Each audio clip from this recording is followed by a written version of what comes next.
مولانا رومی علیہ رحمہ فرماتے ہیں کہ ایک جزیرہ تھا جس کا سیاسی نظم و ضبط یہ تھا کہ وہ ہر سال ساحل پہ جاتے اور جو شخص پہلے ساحل پر اترتا اسے اپنا حکمران بنا لیتے، اور سال کی آخری تاریخ وہ اس شخص کو معزول کرتے اور ایک جنگل میں چھوڑ آتے جہاں پر جنگلی کیڑے اور جنگلی جانوروں کا بسیرا تھا، اور ساحل پر آ جاتے اور نیا حکمران تلاش کرتے۔ جو سب سے پہلے اترتا اسے اپنا حکمران مان لیتے۔ سالوں سے یہی ان کا دستور تھا۔ جو بھی شخص تخت نشین ہوتا وہ یہ بھول جاتا کہ سال کی آخری تاریخ یہ میرے ساتھ کیا کریں گے۔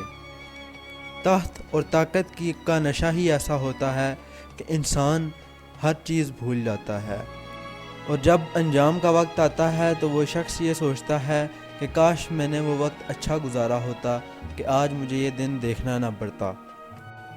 اس لیے جو شخص بھی آتا وہ بغیر سوچے سمجھے تخت نشین ہو جاتا اور عیش و عشرت میں مصروف ہو کر اپنا انجام بھول جاتا۔ ایک دفعہ جب یہ اپنا حکمران جنگل کے سپرد کر کے آئے اور ساحل پر آئے تو سب سے پہلا شخص جو اترا وہ ایک دانا بینا شخص تھا اور پیشے کے اعتبار سے تاجر تھا۔ انہوں نے اس سے کہا کہ آج سے تم ہمارے حکمران ہو۔ اس شخص نے کہا میں تو پیشے کے اعتبار سے تاجر ہوں اور امور سلطنت اور رسول سلطنت کو جانتا ہی نہیں ہوں۔ ان لوگوں نے بتایا کہ یہ ہمارا اصول ہے اور ضابطہ ہے کہ جو شخص ساحل پر سب سے پہلے اترتا ہے اسے ہم اپنا حکمران بنا لیتے ہیں، اور انہوں نے ساری کہانی بتائی کہ جو شخص سب سے پہلے ساحل پر اترتا ہے اسے ہم اپنا حکمران بنا لیتے ہیں، اور سال کی آخری تاریخ ہم اسے اتار کر جنگل میں چھوڑ آتے ہیں۔ اب چاہے تمہاری مرضی ہو یا نہ ہو ہم تمہیں تخت پر بٹھائیں گے، چاہے ہمیں تمہیں باندھ کر بھی تخت پر بٹھانا پڑے۔ جس پر اس شخص نے پوچھا کیا تم سال بھر میری بات مانو گے؟ جس پر انہوں نے جواب دیا کیوں نہیں، ہم تمہاری ہر بات مانیں گے۔ یہ سن کر اس شخص نے کہا ٹھیک ہے، میں تمہاری حکمرانی قبول کرتا ہوں، اور وہ تخت نشین ہو گیا۔ ہوتا یہ تھا کہ جو بھی شخص تخت نشین ہوتا وہ سارا سال عیش و عشرت میں پڑا رہتا۔ اس شخص نے تخت نشین ہوتے ہی پہلا حکم دیا کہ بلدیہ کے ملازمین کو بلایا جائے۔ بلائے گئے۔ پھر کہا کمانڈوز کو بلایا جائے۔ فوج کے کمانڈوز کو بلایا گیا۔ اس شخص نے کمانڈوز کو حکم دیا کہ جاؤ اور جنگل میں جتنے بھی موذی اور ہونہار جانور ہیں انہیں قتل کر دو۔ بلدیہ کے ملازمین کو ان کمانڈوز کے پیچھے بھیجا کہ جاؤ وہاں جتنی بھی ہاردار جھاڑیاں ہیں اور زہریلی چیزیں ہیں انہیں ختم کر دو۔ پھر اس نے پیچھے ہی ماماروں کا ایک گروہ بھیجا کہ جاؤ اور جنگل میں ایک خوبصورت سا محل تعمیر کرو۔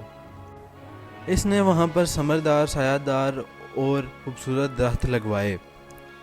اس نے اس جنگل کو ایک انتہائی خوبصورت باغ میں تبدیل کر دیا۔ اس نے سارا سال حکومتی مشینری کو اس جنگل کو باغ میں اور خوبصورت جگہ میں تبدیل کرنے کے لیے استعمال کیا۔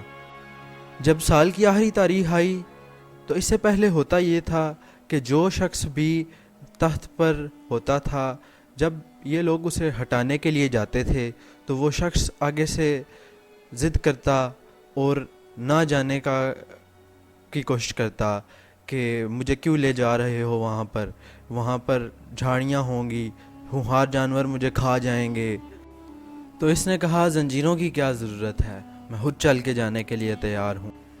مولانا رومی کہتے ہیں کہ یہ شخص تخت پر بیٹھ کر اس فکر میں لگا رہا کہ میں نے جانا کہاں پر ہے، یہ تخت، یہ تاج، یہ عیش و عشرت تو صرف ایک سال کی ہے، باقی کی زندگی تو میں نے اس جنگل میں گزارنی ہے، اور اس جنگل میں ہاردار جھاڑیاں ہیں، ہونہار جانور ہیں، بھیڑیے ہیں، شیر ہیں، اور ایسے جانور ہیں جن کے ساتھ جینا بہت مشکل ہے، زہریلے کیڑے ہیں، خطرناک بچھو ہیں، نہ پانی ہے نہ اور کوئی چیز۔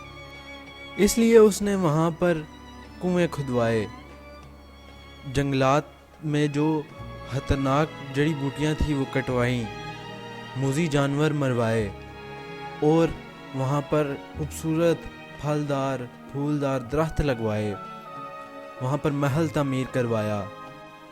تو جب وہ لوگ اسے لینے آئے اور زنجیریں ساتھ لے کر آئے تو اس وجہ سے اس نے کہا مجھے کیوں زنجیروں میں باندھ کر لے کے جاتے ہو، میں تو خود چل کے جانے کے لیے تیار ہوں۔ اب تو وہاں پر خوبصورت باغ ہے، وہاں پر پرندے چہچہا رہے ہیں، کوئل گنگنا رہی ہے اور بلبل چہچہا رہی ہے، میں تو خوشی سے وہاں پر جانے کے لیے تیار ہوں۔ تو ان لوگوں نے کہا کہ ہمیں بھی ایسے ہی رہنما کی تلاش تھی۔ آج سے ہم اپنا قانون اور ضابطہ بدلتے ہیں اور آپ ہمارے مستقل حکمران ہیں۔ جیسے آپ نے سارا سال محنت کر کے اس جنگل کو خوبصورت باغ میں تبدیل کر دیا، ویسے ہی ہمارے جزیرے کو ایک گلزار میں تبدیل کر دیں۔